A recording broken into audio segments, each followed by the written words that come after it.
মূলত কল্লা নিয়ে একটু গবেষণা করি। এই যে কল্লাটা দেখতেছেন, এই কল্লাটা হলুদ রং হওয়ার কারণ কি? মূলত মূল কারণটা কি?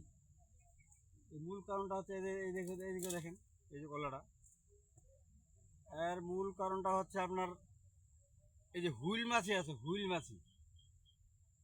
এই হুইল মাছিটা থাকার কারণে এটাকে এই যে বিন্ধা দিছে, বিন্ধা দেওয়ার পরে এই কলাটা কিন্তু হলুদ হয়ে গেছে।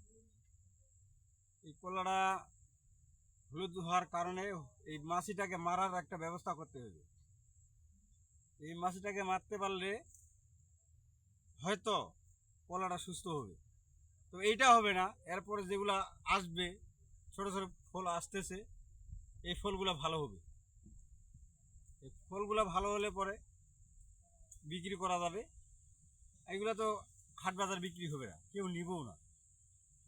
তো এই বীজটা কি প্রয়োগ করতে হবে?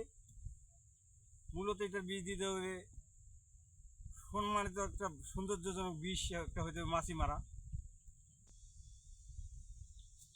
এই কলাটা বীজটা দিতে হবে আপনার, মাছি মারতে হবে আপনার।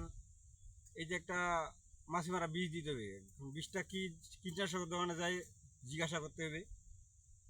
আমি যেটা জানি যে মাছি মারা বীজ হলো ককসিড, নাইলে আপনার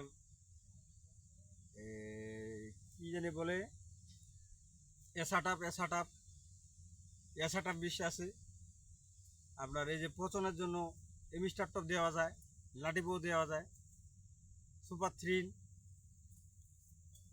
এই যে কলাগুলো পচে গেছে অনেক, এই পচার কারণে এমিস্টার টপ দিতেই হবে, কার্বনডাজিম দিতে হবে।